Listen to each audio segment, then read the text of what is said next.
Before diving in, don't forget to subscribe to the channel and smash that like button if you're intrigued by all things Squid Game.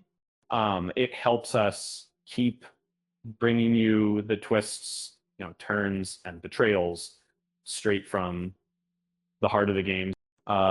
Ever wondered who actually managed to survive the madness of Squid Game's second season?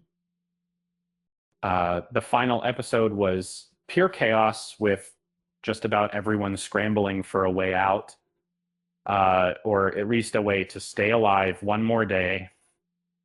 The bodies piled up, alliances shattered, and yet out of that carnage emerged a handful of players who will continue the story in season 3. Among the most memorable, Gihan very nearly toppled the entire game from the inside out.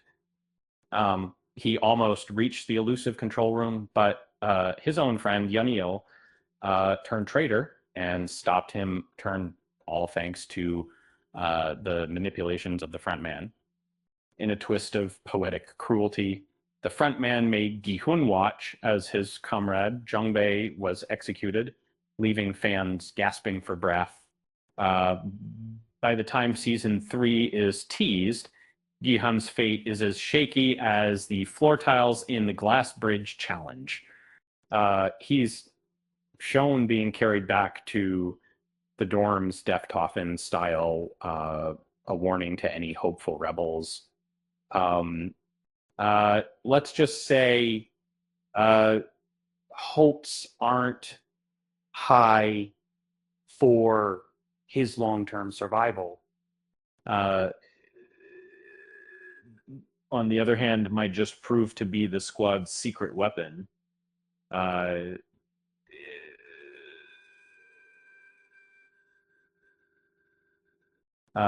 Ex-Special Forces, Icy Calm, and a Wicked Shot. She managed to survive the massacre by sheer tactical brilliance, heading back to the dorms at just the right moment. That lucky timing kept her off the frontman's chopping block. And if anybody's got a shot at taking control, it's assuming she ever finds Daeho, who showed plenty of bluster, but very little backbone. Speaking of Daeho, his claims of being a battle-hardened Marine went up in smoke the moment chaos erupted as his, instead of fighting, he scampered away on an ammo run, opting for survival over heroics. The trailer for season 3 peeks in on him looking more sheepish than ever. Perhaps this season we'll see him braver, or at least better at hiding. Jumja's story tugs at the heartstrings. She joined the games not for herself, but to wipe away her son Young's 6 debts. She played it safe, hiding during the rebellion, and living to see another round.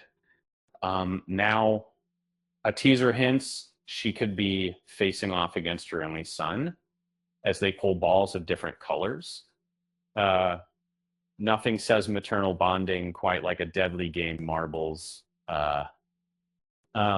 Young-sik, for his part, spent most of his time in the games wrestling with guilt and fear, especially after realizing his mother joined because of him, and saved from the rebellion by Jiamja herself.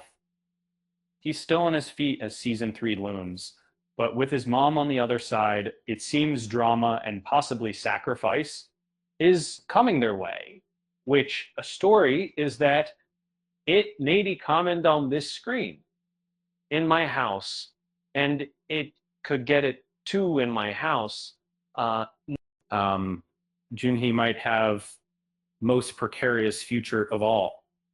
She's survived so far. She's hiding a pregnancy, but Her old flame Myunggi, the YouTube finance guru, turned desperate contestant, is still playing too, believing if he just wins the game, all will be forgiven. Um, Spoiler, life doesn't usually work that way, especially with a crying newborn potentially on the horizon. Um, and then there's Son Myo, the shamanic wild card, uh, policy with a backstory as mysterious as her motives. She slithered into season 3, personality quirks dialed up. Um, the loss of her antagonist, Yongmi, means she could turn her ire elsewhere. Maybe Hinju should sleep with one eye open. At this point, Squid Game is looking less like a competition and more like the world's most traumatic family reunion. But isn't that what keeps us coming back? Honestly, these players switch sides more often than a malfunctioning GPS. And just to lighten the mood, some of these contestants are so good at hiding. Maybe next season will just be one long game of hide and seek. With that said, thanks for watching, and until next time.